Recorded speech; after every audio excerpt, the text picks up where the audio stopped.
Guys আগে বয়সটা শুনি জান্নাত তোহার।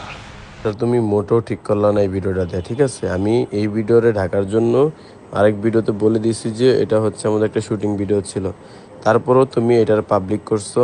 পাবলিক করে আমি শুনছি তোমার আশেপাশের লোকদের থেকে শুনতেছি তুমি আরও এটা নিয়ে বাড়াবাড়ি করার প্ল্যান করতেছো। তোমার সাথে আজকের পর থেকে আমার কোনো সম্পর্ক নেই। যে যারে এত মূল্য দিয়েছি, এত মানে রেসপেক্ট করছি, সে তার রেসপেক্টের জায়গাটা ধরে রাখতে পারে নাই। সো তোমার সাথে আজকের পর থেকে আর সম্পর্ক নাই। আর কথায় কথায় তুমি আমার বউরে বউ সে বলো না, এটার জন্য তোমার একদিন আমি দেখালাম, ওয়েট এন্ড সি। এই তোহা তুই শুধু আস্তা ছোট লোক, বুঝতে পারছস? তোর মতো ছোট লোক এই দুনিয়াতে নাই। আমাদের সব কাপল ব্লগারদের তুই দাওয়াত দিছস, দাওয়াত দিয়ে কি করলি? আমাদেরকে কি খাওয়াইছস? তাও আবার আলু ভর্তা। আর কিছুই না, শুধু আলু ভর্তা, শুকনা ভাত। তো ফর আল্লাহর কসম করে কইছি ভাই, আমার এই কটা বাদ দিছে, আমার এই কটা বাদ হয়, আমার শরীরের লাগে আমার এই কটা বাদ যায়।